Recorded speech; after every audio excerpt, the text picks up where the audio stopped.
আমি শফিকুল আমার সুন্দরী বিবাহিতা খালাতো বোন ১ মাসের জন্য আমাদের বাড়িতে থাকতে এসেছিল। কারণ ওই সময় আমার আব্বা ও মা আমরা হজে যাওয়ার জন্য প্রস্তুতি নিচ্ছিল।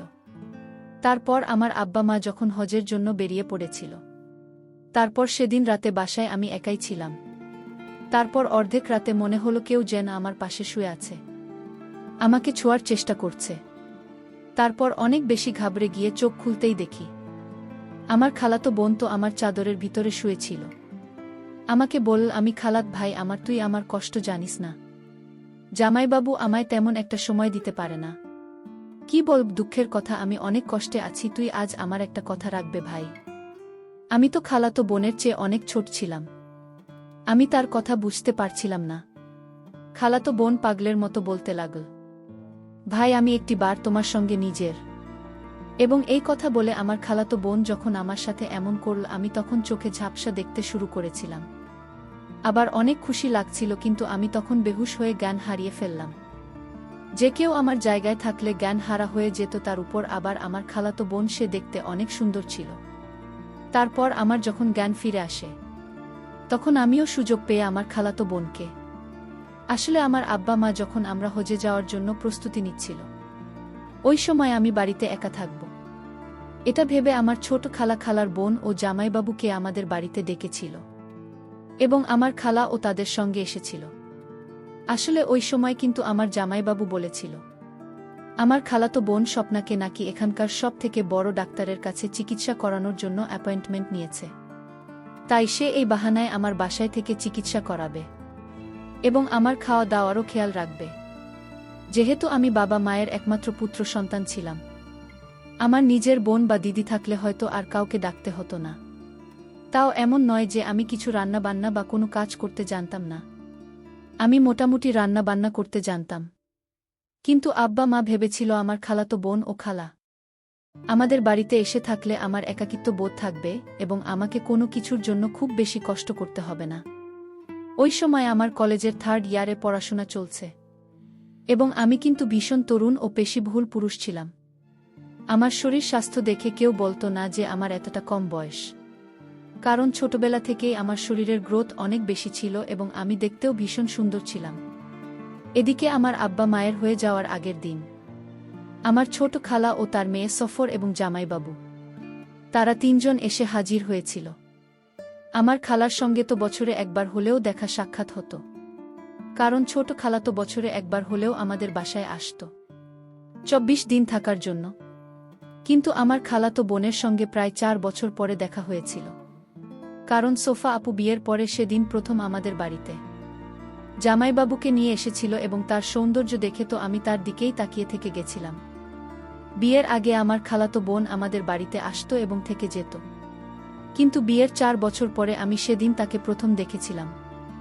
আমার খালাতো বোন সফরের যখন বিয়ে হয়ে যায়, তারপর এসে আমাদের বাড়িতে আসার সেরকমভাবে কোনো সুযোগ পায়নি এবং আমার খালাতো বোন সফল ও বয়সে আমার থেকে প্রায় 7 বছর বয়স ছিল। আমার ছোট খালার সঙ্গে আমাদের কিন্তু খুব ভালো সম্পর্ক ছিল, তাই আব্বা মা হয়ে যাবে এটা শুনে আমার ছোট খালা আমার কাছে থাকতে রাজি হয়েছিল। সেদিন আমার আব্বা মায়ের যাওয়ার আগের দিন রাতে আমি মাকে জিজ্ঞেস করেছিলাম যে ছোটকার সঙ্গে সমস্যা, আপু এবং জামাইবাবু কি 1 মাস ধরে আমাদের বাড়িতে থাকবে? মা তখন হেসে আমাকে বলেছিল যে না না, জামাইবাবু সকলকে আমাদের বাসায় রেখে নিজের বাড়িতেই আবার ফিরে যাবে এবং সফল আপু খালা নাকি আমাদের বাসায় থাকবে। আমি তোমাকে একটা প্রশ্ন করেছিলাম যে স্বপনবাবু নিজের সংসার ছেড়ে আমাদের বাসায় 1 মাস থাকলে জামাইবাবু ও তার শ্বশুরবাড়ির এতে কোনো আপত্তি হবে না? তো মা তখন আমাকে বলেছিল যে আপু অনেক দিনের চিকিৎসার জন্য এখানে এসেছে এবং এই চিকিৎসাতে 1 মাস সময় লাগবে। তারপর আমি আর এই ব্যাপারে বেশি কথা বলেন। পরের দিন সকালবেলা আমার আব্বা মা নিজের যাত্রার জন্য বেরিয়ে পড়েছিল আমার আব্বা মায়ের চলে যাওয়ার পরে। কিন্তু আমার খালাতো আপু, আমার খালা ও জামাইবাবুর সঙ্গে আমার খুব ভালো সময় কেটেছিল। তারপর জামাইবাবু আমাদের বাড়িতে 2 দিন থাকার পরে নিজের বাড়ির জন্য রওনা দিয়েছিল। আমার জামাইবাবু যখন আমাদের বাসা থেকে চলে গিয়েছিল, তারপরে সেদিন আমি আমার খালা মিলে যখন একসঙ্গে রাতের খাবার খাচ্ছিলাম, ঠিক ওই সময় আমি কিন্তু সফল আপুর সঙ্গে অনেক ধাক্কা করেছিলাম।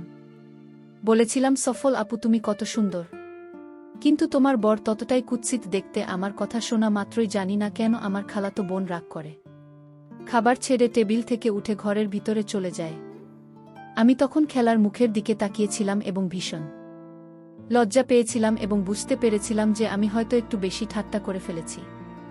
খালা তখন আমাকে বলেছিল আসলে পয়সা বালা দেখে নাকি সফল আপুর বিয়ে জামাইবাবুর সঙ্গে দিয়েছিল, কিন্তু সফল আপুর আমার জামাইবাবুকে নাকি পছন্দ ছিল না, কারণ সে খুব কালো কুৎসিত ছিল দেখতে। ওই সময় আমি বুঝতে পেরেছিলাম যে আমি আমার খালাতো বোনের সঙ্গে ধাক্কা করে তাকে কষ্ট দিয়েছি। তাই রাতের খাওয়া দাওয়ার পরে আমি তার ঘরে গেছিলাম তাকে সরি বলতে।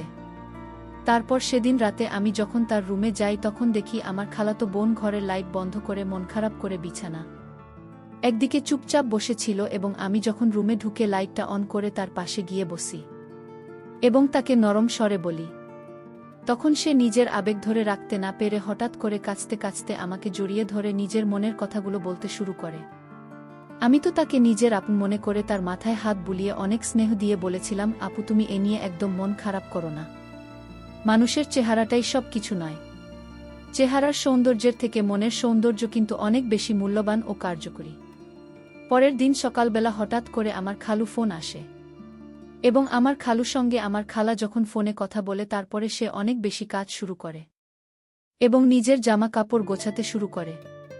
তারপর খালাকে জিজ্ঞেস করতে জানতে পারি যে খালু নাকি সিঁড়ি থেকে পড়ে গিয়ে অনেক বেশি আঘাত পেয়েছে এবং তাকে হাসপাতালে ভর্তি করতে হয়েছে। এই কথা শুনে আমার খালার এদিন বাধ্য হয়ে নিজের বাসায় রওনা দিয়েছিল। না হলে তো আমাদের মাঝে একটাই কথা হয়েছিল যে যতদিন আমার বাবা মা বাসায় ফিরে না আসছে ততদিন ছোট খালা আমার সঙ্গেই থাকবে। কিন্তু সেদিন বাধ্য হয়ে খালাকে বাড়ি ফিরে যেতে হয়েছিল এবং আমার খালাতো বোন সফল আপু নিজের চিকিৎসার জন্য আমাদের বাড়িতেই ছিল। আমার খালার চলে যাওয়ার পরে আমি আমার খালাতো বোন আমাদের বাসায় একাই ছিলাম, এদিকে আমার আব্বা মায়ের সঙ্গে। কিন্তু ফোনে আমার প্রত্যেক দিন একবার করে হলেও কথা হতো। কিন্তু যখন থেকে আমার খালা বাড়ি চলে গেছিল তারপর থেকে কিন্তু আমার আপুর হাবভাব একেবারে পাল্টে যায়। সে প্রত্যেক দিন নিত্য নতুন জামা কাপড় পরে আমাকে জিজ্ঞেস করত যে তাকে দেখতে কেমন লাগে, এমনকি সে যখন তখন আমাকে অনেক এবং আমি তাকে আপন মনে করে কিছু বলতে পারতাম না। আমি যখন কলেজ থেকে বাড়ি ফিরে আসতাম তখন সে আমার পছন্দের খাবারগুলো তৈরি করে এবং আমাকে অনেক যত্ন সহকারে খেতে দিত। আমি কিন্তু তখনও তার মতিগতি বুঝতে পারিনি। তারপর সেদিন রাত্রিবেলা যখন অনেক বৃষ্টি হচ্ছিল ও বাস পড়েছিল, ওই সময় আমি নিজের ঘরের লাইটটা বন্ধ করে বিছানায় শুয়ে কানে হেডফোন দিয়ে গান শুনছিলাম। কিছুক্ষণ পরে মনে হলো আমার কেউ যেন আমাকে কিছু করার চেষ্টা করছে। তারপর আমি যখন তাড়াতাড়ি কান থেকে হেডফোন খুলে দিয়ে মোবাইলে লাইটটা অন করতেই দেখি আমার খালাতো বোন তো কেঁদে কেটে অস্থির হয়ে পড়েছে। আমি তখন তাড়াতাড়ি ঘরের লাইটটা অন করে আপুর চোখের জল মুছে জিজ্ঞেস করলাম, তুমি এভাবে কাঁদছো কেন? সে তখন আমার পাশে এসে আমাকে বলল, শফিকুল আমি একা ওই ঘরে ঘুমোতে পারছি না, আমার ভীষণ ভয় লাগছে, হয় তুমি এ ঘরে আমার সঙ্গে ঘুমাও আর না হয় আমাকে ঘরে ঘুমাতে দাও, কারণ আমার ভীষণ ভয় লাগছে। তার কথা শুনে তো আমি তখন বাধ্য হয়ে তাকে আমার বিছানায় ঘুমোতে গিয়েছিলাম এবং আমি নিজের সোফাতে গিয়ে শুয়ে পড়েছিলাম। প্রথমে তো আমি এসব কিছুই বুঝতে পারিনি, কিন্তু ধীরে ধীরে বুঝতে পেরেছিলাম যে আমার খালাতো বোনের দৃষ্টিতে আমার দিকে অনেক বেশি সংকীর্ণ হয়ে যাচ্ছিল। এদিকে সে তো দিন দিন আমার সঙ্গে এমন ব্যবহার করতে শুরু করেছিল যে মনে হচ্ছিল যেন আমি তার নতুন বল। এমনকি সে আমার সাজগোজ করে আসত যাতে আমি তাকে কিছু বলি। আমাকে জিজ্ঞেস করত যে তাকে ওই রকম ছোট ড্রেসে কেমন দেখাচ্ছে। সেদিন আমি না পেরে আমার খালাতো বোনকে বলেছিলাম যে আমার সামনে এসব ড্রেস পরার কি আছে। আমার খালাতো বোন তখন বলেছিল যেহেতু অনেক বেশি গরম পড়েছে তাই নাকি সে গরম থেকে বাঁচার জন্য এই ধরনের ছোট জামা পরছে। এদিকে প্রত্যেক দিন রাত হতেই সে কোনো না কোনো বাহানা আমার বিছানায় ঘুমোতে চলে আসত এবং সে যখনই আমার বিছানায় ঘুমত সেদিন রাতে আমার সারা রাত ঘুম হতো না। তখন আমার কিন্তু সারা রাত এদিক ওদিক করে কাত এবং এতদিনে আমি তো এটা বুঝতে পেরেছিলাম যে আমার খালাতো বোন আমার কাছে আসার চেষ্টা করেছিল, কিন্তু সে কেন আমার সঙ্গে এরকম করেছিল আমি সেটা বুঝতে পারিনি। আমার খালাতো বোনের এরকম মতিগতি বুঝতে পেরে আমি কিন্তু নিজেকে তার থেকে গুটিয়ে রাখতে শুরু করেছিলাম। কিন্তু একটা জিনিস লক্ষ্য করেছিলাম, 7-8 দিন হয়ে যাওয়ার পরেও কিন্তু সে একদিনও চিকিৎসার জন্য ডাক্তারের কাছে যায়নি। সেদিন আমি তাকে না পেরে জিজ্ঞেস করেছিলাম যে সে এখনো পর্যন্ত একদিনও ডাক্তারের কাছে কেন যায়নি। সে তখন আমার চোখে চোখ রেখে একটাই উত্তর দিয়েছিল যে তার নাকি ডাক্তারের নয়, তার নাকি ভালোবাসার প্রয়োজন। তারপর আমার খালাতো বোন অনেক চেষ্টা করেছি আমাকে তার সৌন্দর্যের জালে ফাঁসানো, কিন্তু আমি সবকিছু বুঝতে পেরে নিজেকে তার থেকে গুছিয়ে রেখেছিলাম। কিন্তু সেদিন আমার খালাতো বোন সব সীমা অতিক্রম করে দিয়েছিল। যখন সে দেখে যে তার কোনো রকম চাল কাজ করেনি, তখন সেদিন দুপুরে আমি যখন নিজের ঘরে ছিলাম তখন সে নিজের বাথরুম থেকে অনেক জোরে জোরে চিৎকার করে বলছিল, শফিকুল, আমাকে তাড়াতাড়ি বাঁচাও, এখানে শর্ট সার্কিট হয়ে গেছে। তার চিৎকারের আওয়াজ শুনে আমি যখন ভয় পেয়ে তাড়াতাড়ি ঘরের ভিতরে ঢুকে তার দিকে তাকাই, তখন তার দিকে তাকাতেই আমার চোখ দুইটা কপালে উঠে গেল।